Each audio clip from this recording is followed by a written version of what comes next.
Do not belittle any good deed, even meeting your brother with a cheerful face. The one who is patient will be rewarded with great reward. The most perfect of believers in faith are those who have the best character. The strong is not the one who can beat you in a wrestling match.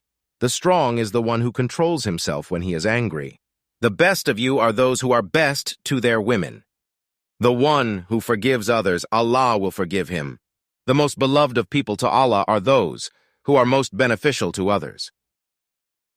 Do not wish to be like anyone except in two cases. The first is a person whom Allah has given wealth and he spends it righteously. The second is the one whom Allah has given wisdom, the Holy Quran, and he acts according to it and teaches it to others. The greatest jihad is to battle your own soul, to fight the evil within yourself. God does not look at your forms and possession, but he looks at your hearts and your deeds. Please subscribe my YouTube channel, Light of Knowledge. Thanks for watching.